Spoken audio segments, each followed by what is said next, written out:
Hello everyone, welcome to job study. যারা চ্যানেলটি দেখছেন সকলকে স্বাগত। গত 23/7/2024 সুপ্রিম কোর্টের কোর্ট নাম্বার 5 ও আইটেম নাম্বার 41-এ 2014 টেট পাস 20-22 ডিএলএড ব্যাচের যে হিয়ারিং ছিল, সেই হিয়ারিংয়ের অর্ডার কপি ইতিমধ্যে আপলোড হয়েছে।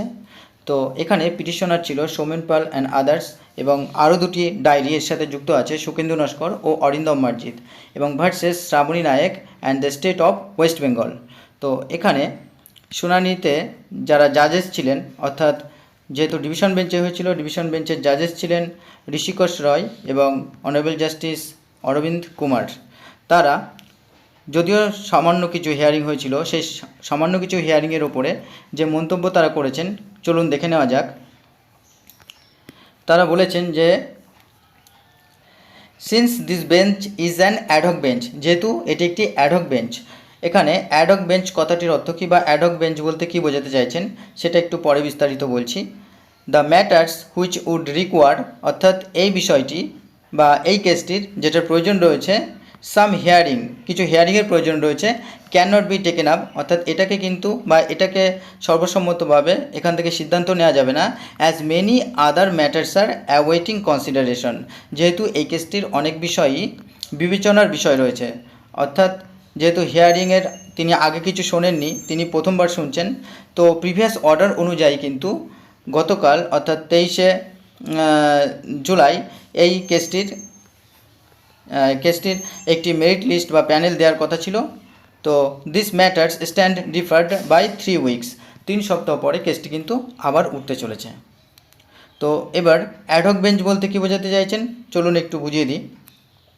অ্যাডহক বেঞ্চ বলতে অ্যাডহক জাজেস are a remedial choice for country's judiciary, অর্থাৎ দেশের বিচার ব্যবস্থার ক্ষেত্রে অ্যাডহক জাজেস বা অ্যাডহক বেঞ্চ হলো একটি সংশোধনমূলক বা রিমেডিয়াল প্রতিকারমূলক একটা চয়েস। অ্যাডহক জাজেস are those appointed for a specific case, ad hoc জাজেস হলেন তারাই যারা একটি নির্দিষ্ট কেসের জন্য project or time period only, অথবা নির্দিষ্ট সময়ের জন্য নিয়োগ করা হয় যাদেরকে বা নিযুক্ত করা হয়। And are distinguished from the standard জাজেস, এবং এটা যেটা স্বাভাবিকভাবে যে জাজদের নিয়োগ করা হয় বা জাজদের ডিভিশন বেঞ্চে বসানো হয় তার থেকে একটু পৃথক।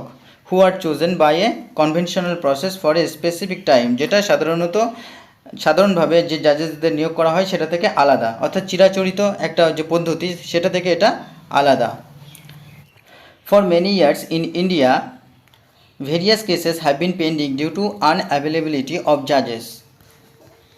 ভারতবর্ষে বছরের পর বছর কিন্তু বিভিন্ন ধরনের কেস পেন্ডিং রয়েছে, কী কারণে?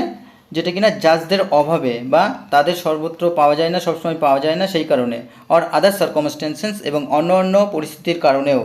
Considering the seriousness of this situation, এবং এই সমস্ত সিরিয়াসনেসকে বিবেচনা করে বা পরিস্থিতির যে প্রয়োজনীয়তাকে বিচার করে, the supreme court has recommended the appointment of ad hoc জাজেস। সুপ্রিম কোর্ট রিকমেন্ড করেছেন যে অ্যাডহক জাজেসদের to solve and reduce pending cases in high court as well as supreme court, অর্থাৎ এই সমস্ত জাজদেরকে নিয়োগ করা হয়েছে বা বেঞ্চ গঠন করা হয়েছে সলভ করার জন্য এবং কমানোর জন্য যে সমস্ত পেন্ডিং কেস রয়েছে কোর্টে। সুতরাং এটা বোঝাই গেল তাহলে অ্যাডহক বেঞ্চটা কী জন্য ছিল, যে কারণে কিন্তু তাদের যেহেতু সময় নির্দিষ্ট করে দেওয়া হয়েছিল কিছু নির্দিষ্ট কেসের জন্য, সেই জন্য তারা গত 23/7/2024 কেসটি ভালো করে শোনেননি।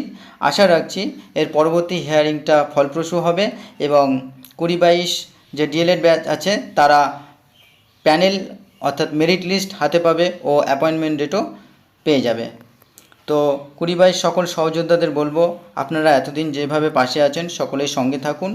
আগামী দিন আমাদের ভালো দিন আসতে চলেছে এবং সকলেই বিগত দিনের মতো তাদের সাহায্যের হাত বাড়িয়ে দিন। 20-22-এর জয় হবেই। ধন্যবাদ।